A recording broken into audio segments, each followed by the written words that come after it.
Hello and welcome to Health Live at Seniors Today. We are in the midst of the Ganpati season, and those of you who are watching us live, greetings on the season, and I hope all of you are enjoying yourself well. We have here with us once again Dr. Vishal Chafale. Dr. Chafale, if you remember, was here with us a few months back, and he had spoken about Alzheimer's disease. This is the Alzheimer's month, and we thought that we would request him this time to speak on dementia and a very important part of tips for caregivers. I will introduce Dr. Chafale once again. He is, as we all know, a highly regarded neurologist with extensive experience. He practices at the Apollo hospitals in Navi Mumbai. With nearly 2 decades of experience in this field, Dr. Chafale specializes in treating a wide range of neurological conditions ranging from strokes and prevention to headache, epilepsy, parkinsonism, and neuromuscular disorders. Dr. Chafale collaborates with physical therapists to develop management strategies for patients with neuromuscular disorders, aiming to improve their overall movement and quality of life. His dedication to the field of neurology is evident through the various publications in medical and neurology journals.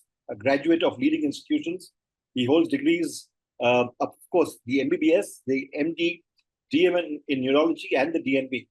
He's earned a fellowship for interventional neurology, showcasing his commitment to advancing his expertise and providing the highest standard of care to his patients.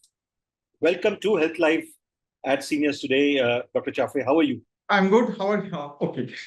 Thank you for again giving me opportunity to interact with wonderful people. So today, as we will discuss about the dementia, it will be the extension of my talk, and I will cover various aspects of the dementia, and we'll discuss how, as a caregiver, we can help our people who are suffering from the dementias.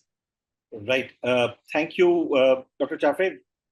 As always, we do note that this session is being recorded, and the recording will be up on the Seniors Today website on Monday evening, so you can have a look at the video that is there. So you don't need to take notes just now. You can always watch it once again on Monday.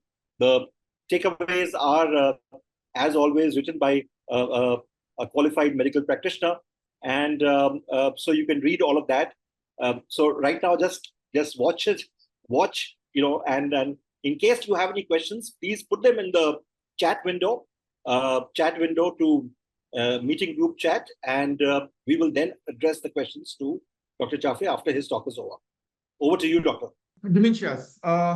As a neurologist and as a practicing in neurology for last 1 decade, so I have seen a lot of people and growing incidences of dementia.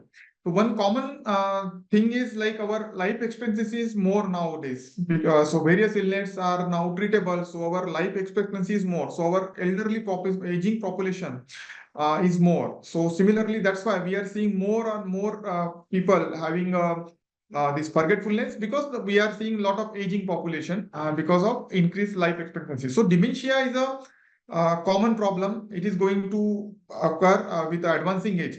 10% more than 70 years, and more than 80 years, almost 20% people will have some form of dementia. So this is the magnitude of this problem. So let us discuss briefly what is dementia as a doctor, and what are the causes, and how to identify the people having dementia and how to help them. So first of all, when I say dementia, means dementia is a loss of cognition or impaired cognition. So what is this cognition? Cognition is a mind function where we become aware of the different objects we perceive, we remember them, and we associate them, and whenever there's a context, we can recollect this thing. So this is a function. Everybody have this function. Nature has given this function. So this is normal cognition. When there is impairment of this remembering capacity, then there is a problem with the memory and perception, understanding. So that's that problem when it affects our day-to-day activity or activity of daily living. So it becomes significant. Then we call it dementia. So dementia is a acquired, means it is not there since birth. With time, it comes. It's a global impairment of the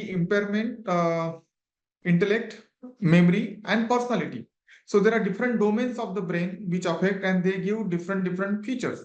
So dementia affects variably some of these domains, and ultimately, a person loses the capacity to live a normal life, and they need a uh, assistant for their day-to-day activity. So this is called as dementia. Here the person remains conscious. So somebody is very much conscious, still he is not able to perform his cognition, higher mental functions. Then we call it dementia. So dementia is forgetfulness. Normally it will start and slowly it will progress. Early stages we don't know most of the time because there can be very variable subtle features. Then these people will find difficulty in doing familiar tasks. Simple things they used to do regularly, they may find it difficult initially. And at later stages, they may not be able to do it at all. Then they will get confused. Then that person may have poor judgment, normal capacity to take logical thinking, that will be poor. There will be decrease in intellectual functioning. Uh, so when this thing occurs, this cluster of symptoms, we call it dementia. Dementia is a degenerative problem. When we call it particular dementia, when we label somebody as a dementia, so it's a degeneration. So it will not happen overnight. It will start slowly, very slowly. That initially first few years, maybe first few months, nobody, even person, will not know that he is having dementia, because always there is a compensatory capacity of the brain. Suppose my 5% of neurons are lost, my 90% of brain will take over, and I will not manifest my simple symptoms of the forgetfulness, because there is a capacity of brain to take over. Similarly, there is 10%, 20% neurons are lost. If my other brain is healthy, that will still keep functioning normally.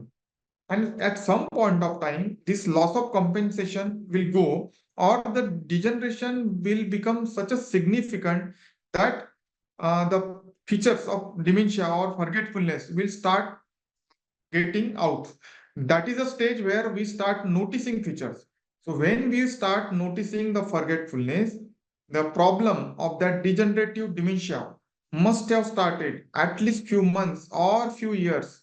And that's why now we are seeing the dementia, because there is significant loss of neurons. So that is a part of degenerative dementias. So whenever a dementia comes or forgetfulness comes, so we label them whether they are primary or whether they are secondary. This is very important, because if there is secondary, means there is some other cause for cognitive decline or memory disturbance, then I have to treat that cause. And high chance that suppose I treat that cause, the cognition, memory will improve. So it becomes treatable. So as a doctor, whenever a person comes to me with a features of dementia, my first goal is to decide whether it is primary or secondary, because that will change my line of management, my discussion, my investigations, everything. So there are certain reversible or treatable causes. Means not all forgetfulness, not all memory disturbances are dementia. First, we have to rule out any treatable or reversible causes. And in most of the times, once you reverse that cause, your memory, your dementia will get reversed. So we'll not label it dementia, because it is just cognitive impairment due to some reversible or treatable causes. Most common cause is stroke. Suppose a person has suffered a stroke and it is affecting the memory area. His feature will be memory loss, but it doesn't mean that he is having dementia. He is having forgetfulness or some cognitive decline secondary to the damage because of this stroke.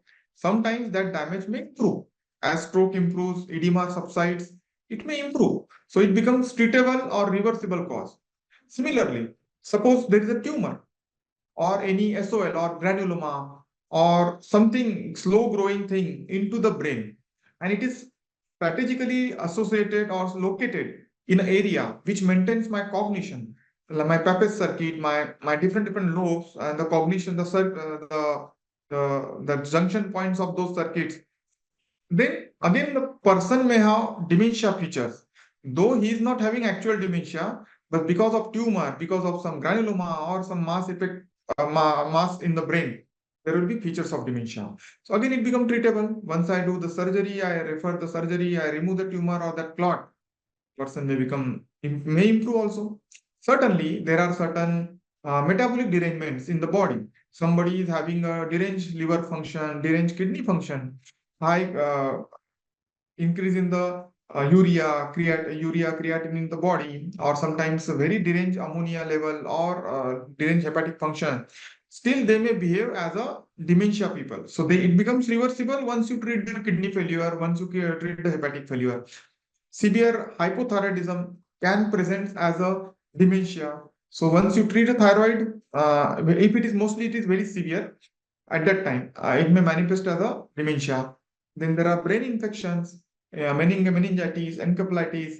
Sometimes severe brain body infection may secondarily affect the brain. So these become reversible causes. There are seen some like alcohol intoxication. A person is dependent on alcohol, may develop some dementia features. And once you achieve the abstinence, the features slowly may reverse also. Sometimes our Indian people, they keep taking a lot of some preparations, and they don't know that they are taking heavy metals. So we should be aware before taking any unauthorized or any unprescribed medicines or preparation. So which may include lead and arsenic, and ultimately they may become the cause of the dementia or forgetfulness. So these become treatable. Some vitamin deficiency, vitamin B12 deficiency can cause memory loss, hypoxia. Sometimes a person have accident, trauma that may affect the memory, and so these are becomes a treatable, at least partially treatable. Suppose minor trauma is there and it is transient affecting the brain function. Once the brain recovers, the memory will also recover. But if it is significant memory, there can be residual deficit. But ultimately, they come into the reversible or treatable causes of forgetfulness. We don't label them dementia. Then what we call as dementia? Coming to this different dementias, we call as degenerative dementia. These are the actually category of the people where we label them dementia. Most of them are degeneratives, means some degeneration is happening at the brain level. Some supportive proteins, they get damaged, or certain accumulation of some abnormal protein tangles into the brain cells, neuron cells, and ultimately they don't function properly, and ultimately there is degeneration. So these become dementia. We call it degenerative or primary dementia. Most common type of primary dementia is Alzheimer's disease.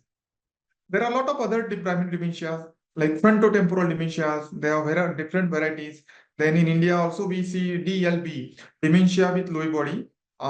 Then advanced Parkinson people may have dementia. We call a Parkinson disease dementia. There are various other lot of subtypes degenerative dementia, but these are common dementias. As a neurologist, we come into practice. In our practice, we come across. So I will discuss about the Alzheimer's, and same thing can be applicable to other dementias. What happens in Alzheimer's and these different dementia? There is a different domains are predominantly affected. Our memory, I will just give brief idea about different domains. How our brain functions. Our brain have different lobes, which have their different functions. My memory predominantly is temporal lobe. My visuospatial ability. Suppose I am going back and going out and coming back from the same by not noting down the address. I can remember the topography. I can geographical location. This is into the my parietal lobe. We call it visuospatial memory. Then my frontal lobe. It is frontal lobe is anterior part of the brain, which maintains my social etiquettes, how to behave, how to talk, where how to maintain your hygiene, then how much to eat. Suppose I want to go to washroom, so shall I wait or not?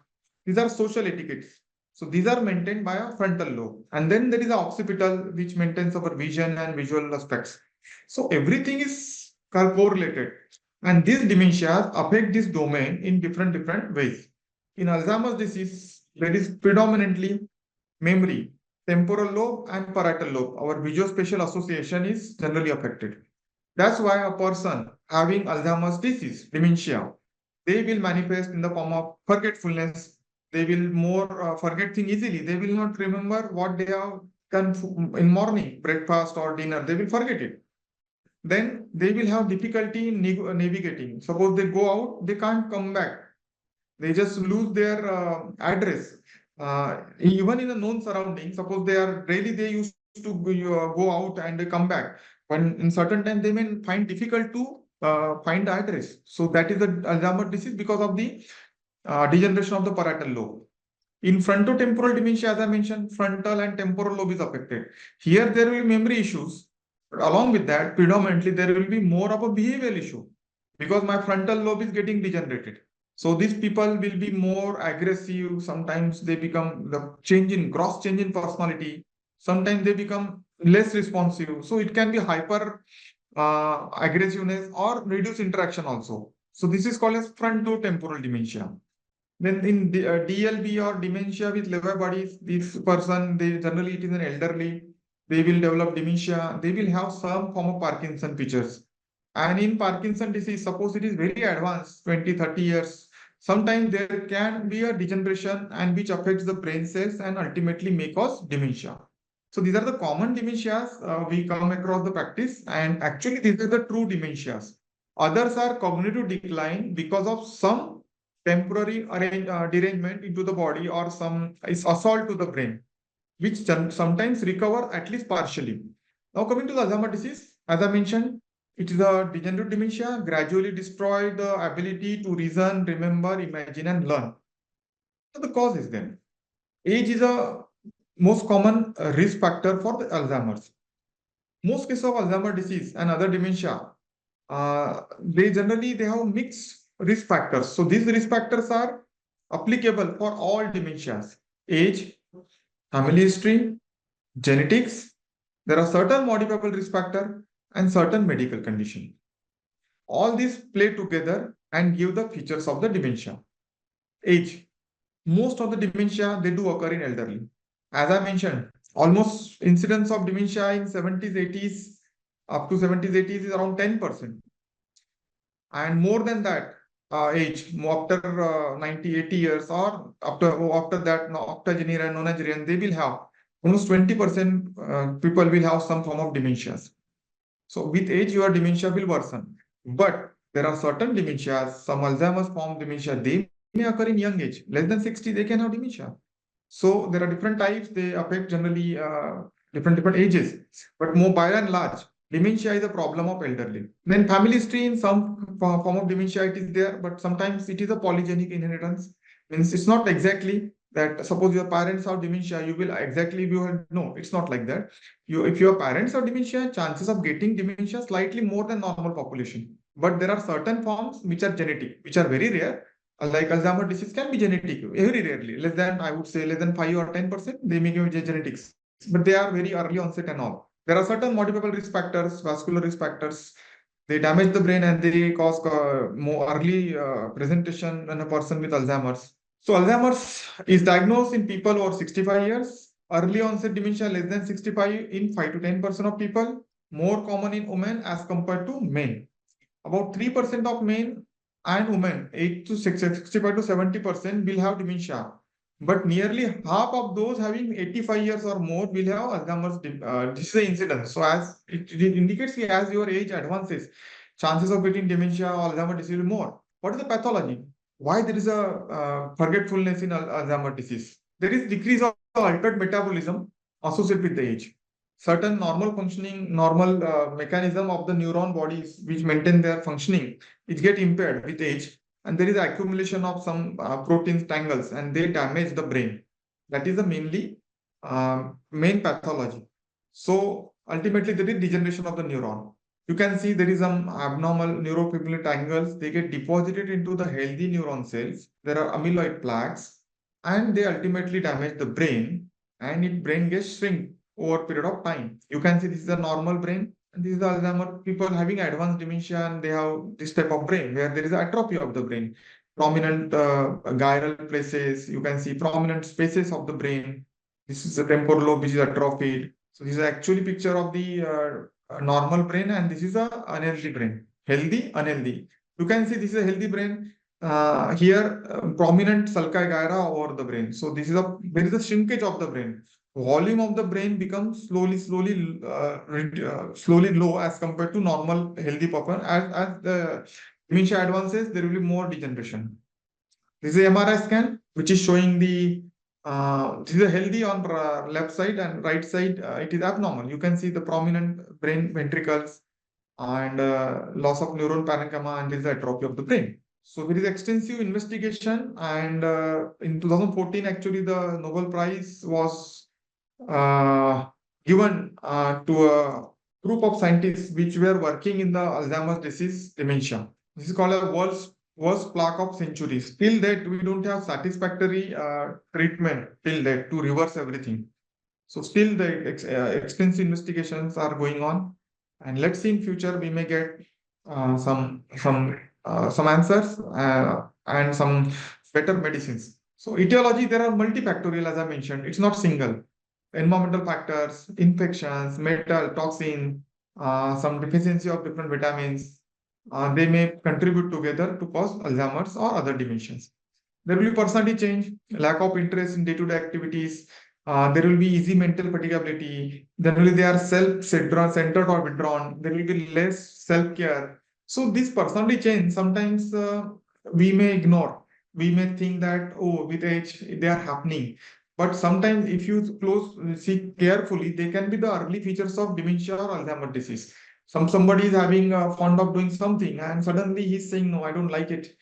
So if it is affecting other activities also, then it can be a personality change associated with dementia. Then there will be a recent memory which is prominently affected. We call it episodic memory disturbances. Suppose we are doing some activity with them, like we have taken a breakfast together, or we have discussed some important topic, and you are asking them after 2-3 hours what we have discussed.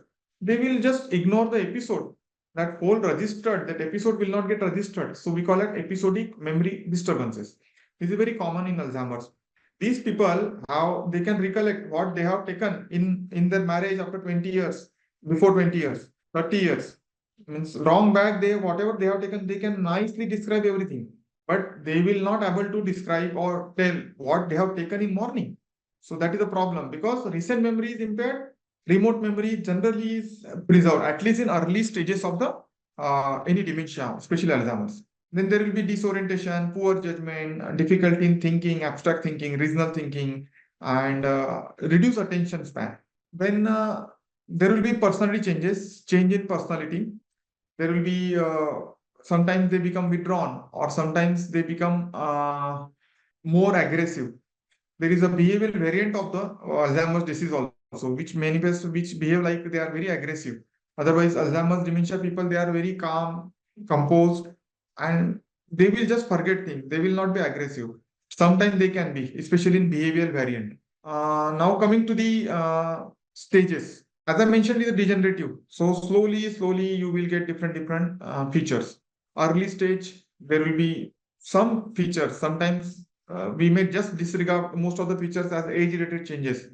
There will be some changes in the cognitive ability, some memory loss, and as the stage advances, there will be more forgetfulness, more impairment on the language. They may difficulty in finding the name of certain important objects, simple objects, difficulty in reasoning. There will be abnormal sensory processing, conscious thought. So different stages. They see this timeline may be variable in every person. These are by and large, this is average. Mild stage lasts in 2 to 4 years, moderate 2 to 12 years, severe maybe advanced. But every person is different. Sometimes 10 year, 20 years person can have just only mild forgetfulness. They may not progress to the moderate stage. But sometimes after 5 years, after 4 years, they may progress to the moderate and then severe stage. So as the neuron loss increases, multiple domains get affected, and their cognitive capacity or ability to take their care of themselves will ultimately will reduce. Initially, there is a loss of memory, language dysfunction, mood swings, personality changes,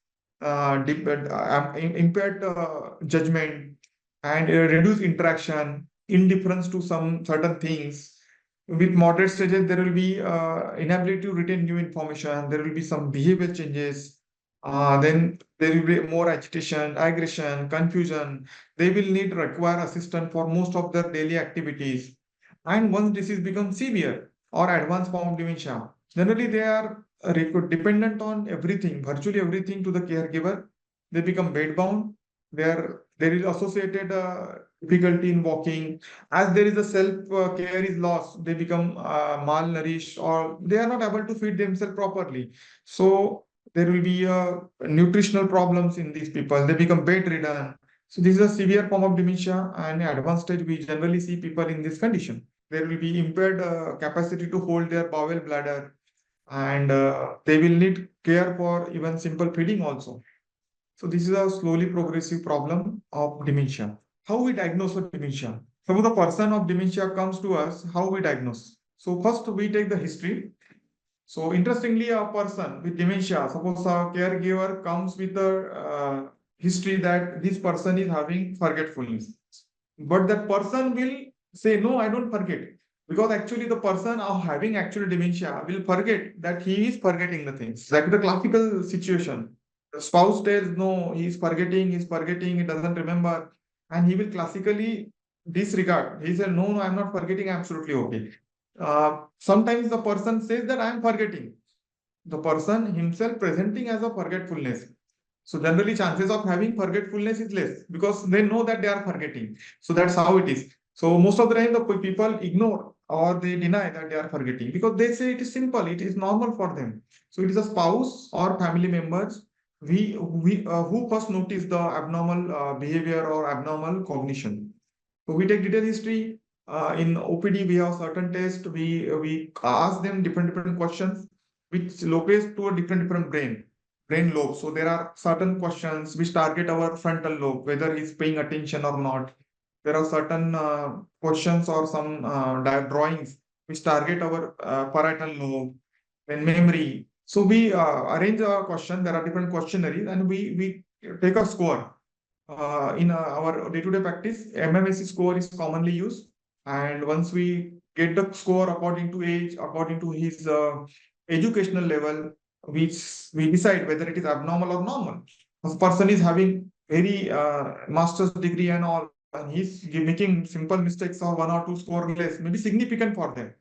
In a person who is not educated and his score may be slightly low, which can be normal for him.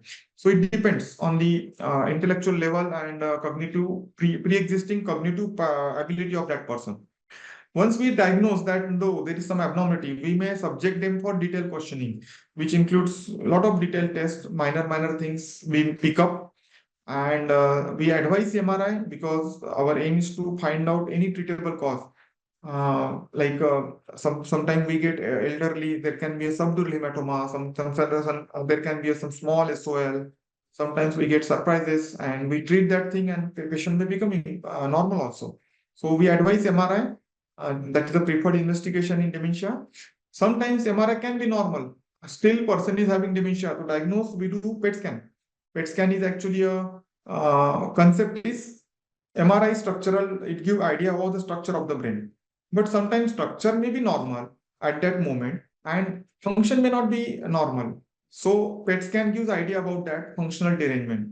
The concept of PET scan is like it will detect the areas which are not functioning or metabolizing normally. So it will detect those areas where the glucose uptake is less. Suppose a person having a Alzheimer disease or frontotemporal dementia, his frontal lobe is not functioning normally, or his memory area is not functioning normally. There will be reduced uptake, and that will give a color coding. That's how we diagnose the dementia in early stage. These are the advanced modalities nowadays we have, and we diagnose the dementia in early stage using them, PET scan and all. This is classical mistakes sometimes they do. You can see the simple diagram. There is a pentagon and there is intersection. So they may make mistake. Sometimes they take a lot of time to draw.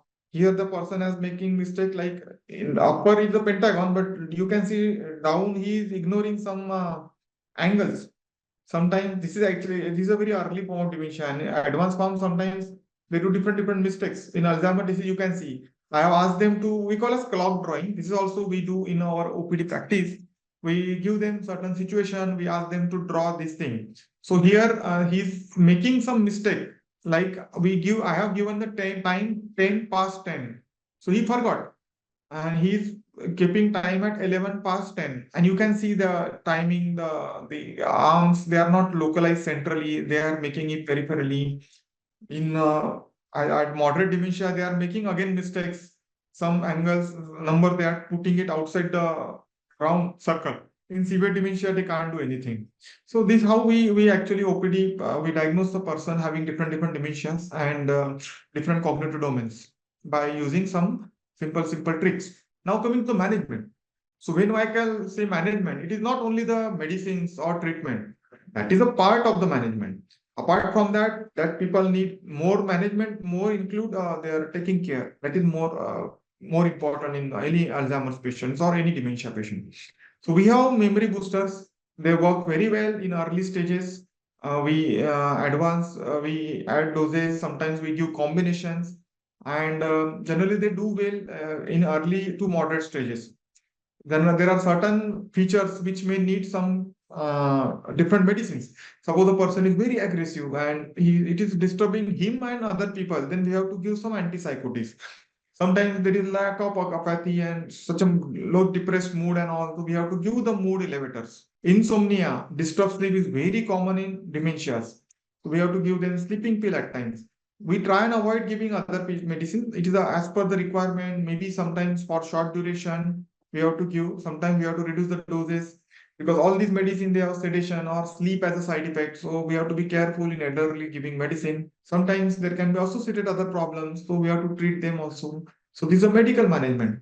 Now coming to the diet, what diet should be taken? So generally we encourage fish, olive oil, avocados, fruits, fresh fruits, vegetables, nuts, beans, whole grain. Red wine in moderation is also recommended in dementia people. This is called a mind diet. What is mind diet?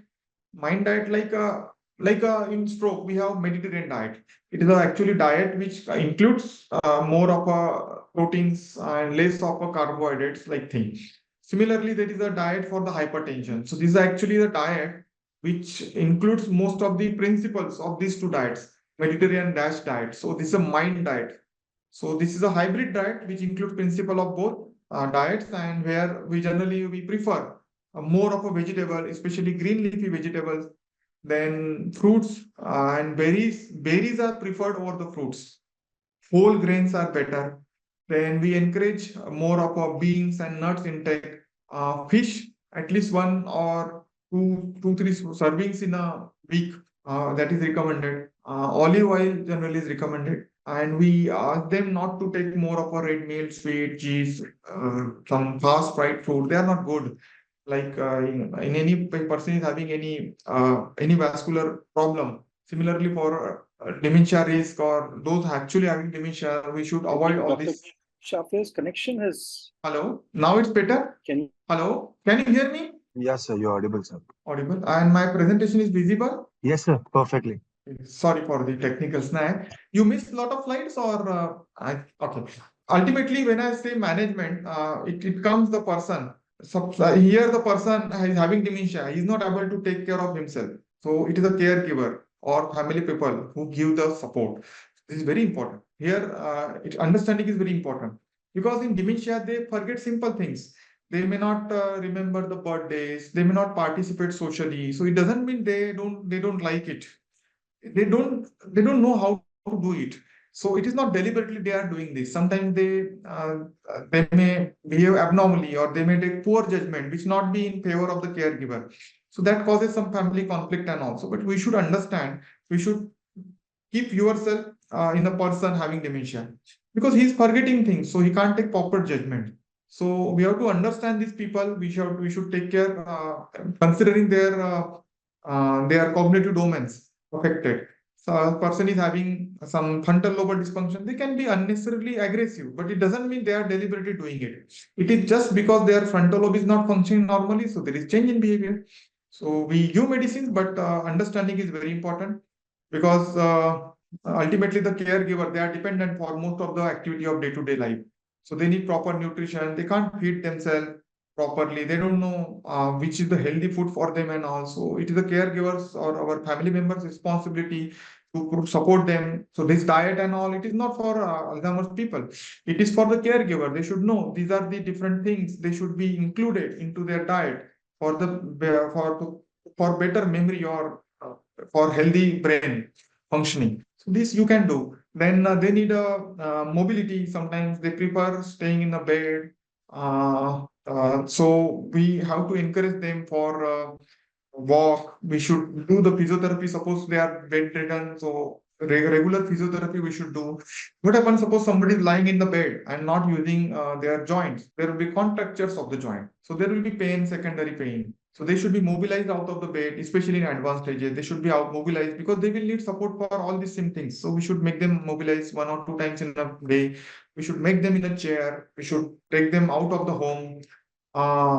We should do physiotherapy that will maintain our the muscle bulk and joint functioning. In dementia, when there is a parietal lobe effect, they can't remember the addresses, so they tend to forget. Nowadays, there are different apps. Some watches are there. Smart watch we can take help. Sometimes nowadays, I think when they have devised footwear where the GPS is placed into the footwear, so that whenever they go out, at least family member will know it is easy to find them. So these are the different modalities we can take the help of technology to come over this problem. So dementia is ultimately a problem. This whatever we are seeing now, maybe we may seeing more people when as a population, aging population will increase. So more and more people with dementia will come across. So we should support them. We should understand them, so whatever their behavior and all, rather than thinking, we should think in their way. If they are forgetting, that's why they are behaving like this. And we should then give social support. So that's how we can manage people with the dementia. We are running a little out of time, but we have a few questions that have come in. Can I pose them to you, Doctor? We have Sure. four questions that have come in. All of them over here as, are there any tests for early detection of dementia? Is there any blood test or or some such thing? Is there a DNA test? Is it genetics test that one can do to figure that if one's parents or somebody in the family has had, one will get also? So it is available, but not recommended for everybody. Suppose I am expecting some familiar form of Alzheimer disease, then only I will advise a dementia test, a genetic test for dementia and Alzheimer. Similarly, we have certain genetic syndromes which present as dementia. So it depends, not regularly. Like a person elderly having dementia, I will not advise the family member to go this test. Very few people who have a genetic form of dementia will diagnose. We can diagnose them by genetic test. There are certain markers nowadays, they are coming, maybe commercially available. We do CSF tests recommended, knowledge level and all. So we can diagnose that this person is going to get dementia. These are not routinely performed or not like we do health checkup. It's not like that test. We have to target the people and accordingly we can advise them. Right. Thank you, Doctor. There is a question from Shamila Ravi. Her question is, what is catatonia? And what are the symptoms? What are the triggering factor? How to find out by tests? And what are the treatment options? Catatonia is a form of actually behavior basically variant in these people. So they will resist. They will resist to the hello. Yes.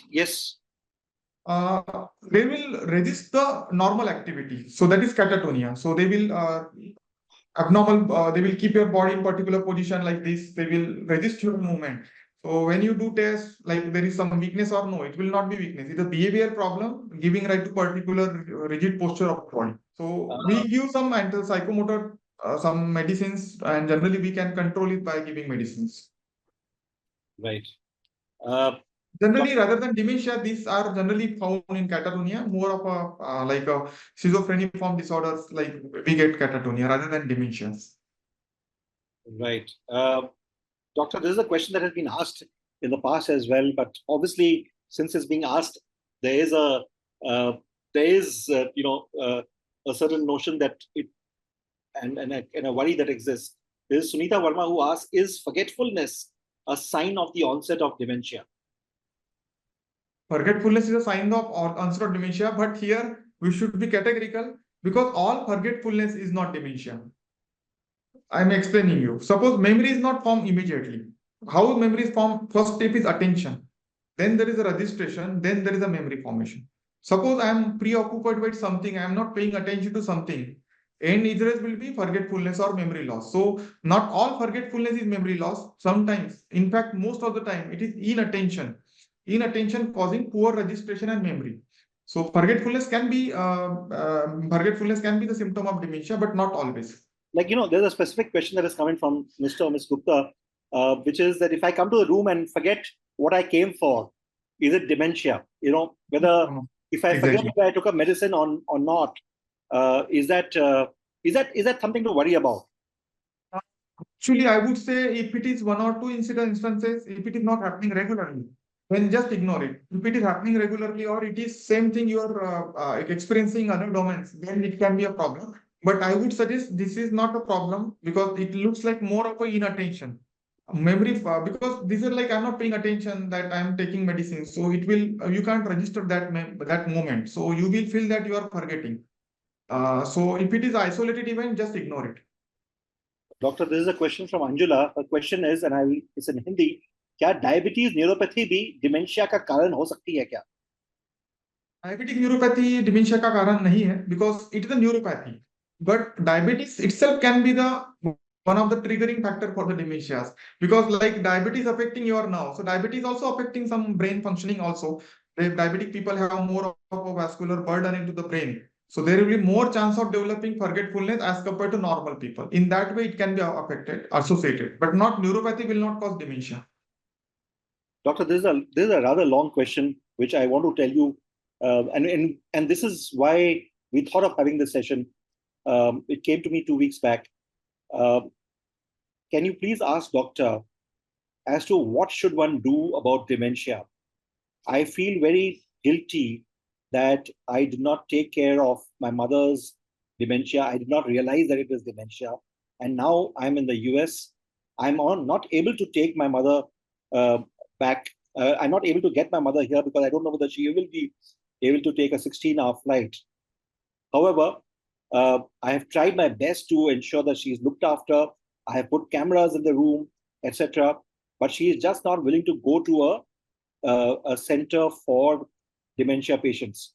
What should I do, and what would you advise caregivers like me? Yeah, it's a difficult situation now. This situation is very common because the area where I practice, I see a lot of our kids are settled elsewhere and elderly parents sometimes with different elements, including dementia, are staying. One thing is a old age home. Sometimes they have to. Sometimes they get a close gated community, and also they get some support, nursing support, and some doctor support. So that is one of the way. But if he is not able to convince to the parents to go there, then they can have a maybe caregiver only, caretaker they have to arrange, and maybe a frequent visits by any nursing attendant to check their weight, blood pressure. They can support in that way. They can have frequent video consultations, rather than consultation, video calls, so that they can engage have a rather than virtual engagement with the parents. So in that way, it can be helpful. Better way to take to the community where they have other people, they can actually discuss their problems. So that's the other question that was there. That are there communities like these? Is there some kind of a course that one can do to ensure that one is doing the best possible thing under the specific conditions? So here, see, if you want to take care, best thing will be staying with the person. That is the only way you can do best possible. Otherwise, you have to outsource the things, and you can engage virtually in most of the activities. Like you can have a schedule, like in morning, we should make sure that he's taking breakfast, you can have that monitoring thing, and you have to arrange people to take care. So that is the only thing you can do from the remote remote place. You are staying somewhere else and your parents are there. Or you can enroll them into the old age homes for some time. By the time you will come back, you can take them with you. So that is a practical solution. Or if possible, you can just fly back there, and that is the best way to actually staying with them is the best way to give support with them. support them. It's the best way to support them. Doctor, what you're talking about is facilities in the big cities or closer to the big cities, but in smaller town India, this problem, of course, would be major, right? In terms of caretaking facilities, homes, etc., are limited in smaller towns. Most of the people, they don't need old age home, they need home.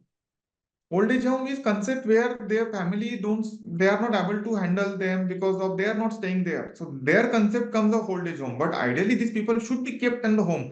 They will feel more comfortable in their own home. So we should arrange all these things, because here, as I mentioned, medicine part is very minimum.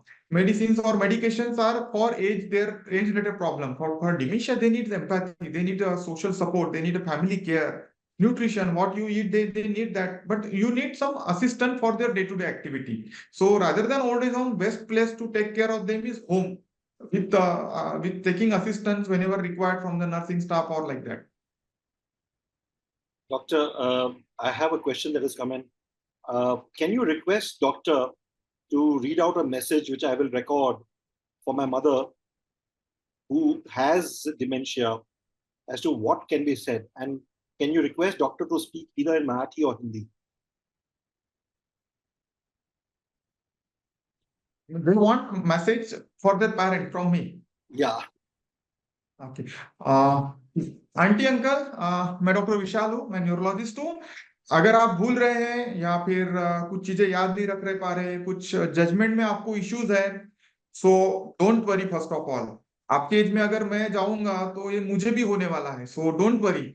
ये जो problems रहते हैं, age related unwanted issues रहते हैं, sometimes you don't want but you have to accept them. So we are there to take care. आप आराम से आप अपना जितना ख्याल कर सकते करिए. बाकी हम family members, as a doctor I am there, family member भी आपके साथ है, आपको सपोर्ट करेंगे. अगर आप कुछ इंपॉर्टेंट जजमेंट नहीं ले सकते, खुद की केयर नहीं कर सकते, डोंट वरी. ने अभी तक हमारे लिए जो किया है, आपके फैमिली के लिए किया है, now it's our time to give it back. So don't worry, we are always there and we will be there. Thank you very much, doctor, for this thing. Unusual request, but I guess this is how it is. Thank you very much once again, Dr. Vishal Chafale, for being here once again with seniors today. Those of you who have joined, I have put the link to Dr. Chafale's last session on the chat window, so you can go to that. And thank you to the team at Apollo Hospital for facilitating this. Before you go, Doctor, I would just request our producer to play a video of the new issue of Seniors Today magazine. It is out, going to be out tomorrow. It will be out perhaps this evening. And this is an issue that we've discussed on our health webinar. We've got a senior endodontist who's going to be who's written this. So this is on oral health and the aging adult. Can you just play this?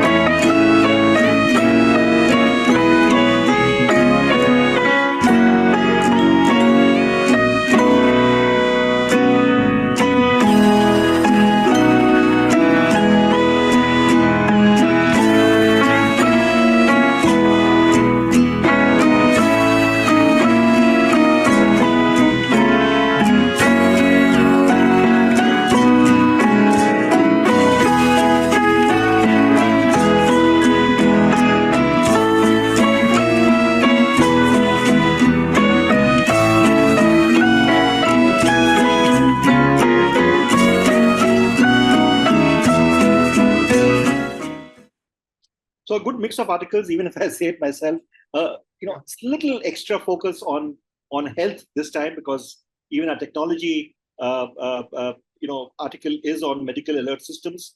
But this is it, and it will be up on the website very soon. The magazine will be up. It's free of cost, so you can access it. Once again, I would like to thank Dr. Vishal Chafale for being here. It is the Ganpati weekend, and obviously one is taking him away, holding him from his family, his patients. So Thank you once again. We will be back next Saturday at 5 p.m. Our session next Saturday, as of now, is going to be Dr. Asha Narde, who's going to be talking about dental issues. So do look at the magazine, read the magazine, and even if I sound like I'm plugging it, but do read the magazine and come next Saturday at 5 p.m. for the session. Thank you once again, Dr. Chafale, and have a great weekend. Thank you. Thank you. Okay. See you.